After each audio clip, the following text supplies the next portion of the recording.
My name's Troy Kunkel, and today we're going to learn how to field strip a Ruger SP-101 357 Magnum. Now, with all handguns, before you take anything apart, you're going to want to make sure that the chamber or magazine is completely empty. After you do that, you're ready to go. Now, on this particular model, we added the Me Pro night sights and the Hogue grips. Now, at the bottom of Hogue grips, there's a screw. Since this is a custom one, the screw goes in from the bottom, but on the standard Ruger 357 grips, there's a screw that goes straight in through the middle from side to side. So now we're going to take this apart. At the bottom, there's a screw.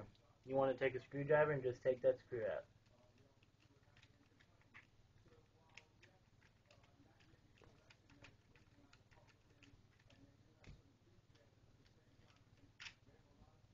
Now, after you take that screw out, the grip will come right off, and then the next will be the main spring.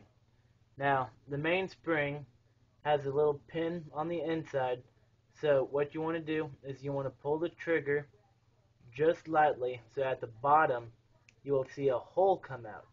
And when you see that hole, you're going to take a pin, slide it straight through that hole, and when you do that, it takes all tension off that spring and it'll come right out. The next is a hammer. On the right side, there's a pin that is holding the hammer. You just want to pull on it, come straight out. You pull on the trigger once again, ever so slightly, and the hammer comes out.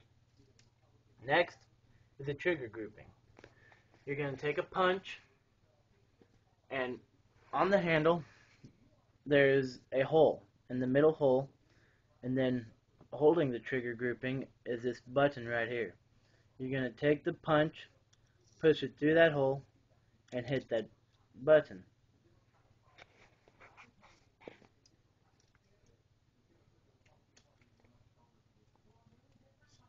After you do that, it comes straight out. So after you take the trigger grouping off, then all that's left is a cylinder.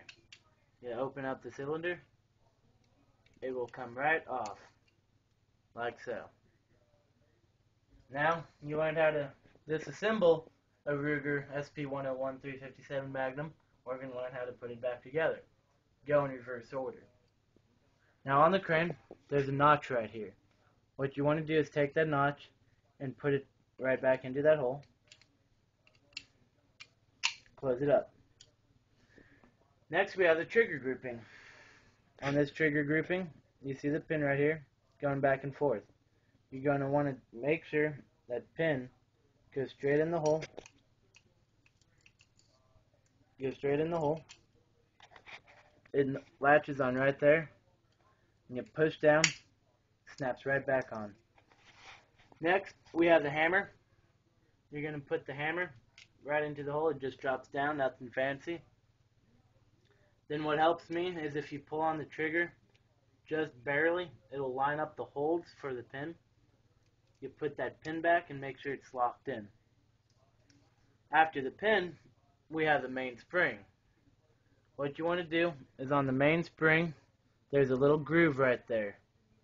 You're going to take that groove and nestle it right on top of the crack right there. So you're going to take the main spring, slide it up there, and you're going to want to just nestle it. It'll be locked in. You're going to pull the trigger to where you can slide the pin out, takes the pressure, and you have a working Ruger again. You want to fire it a couple times, make sure it is still working. You didn't destroy anything.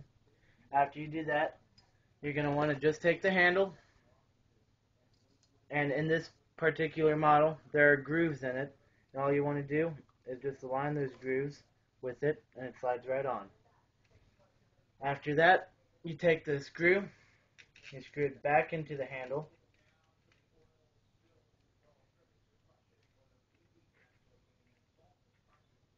and once you screwed it back on, you don't want to make it too tight, but you don't want to make it snug.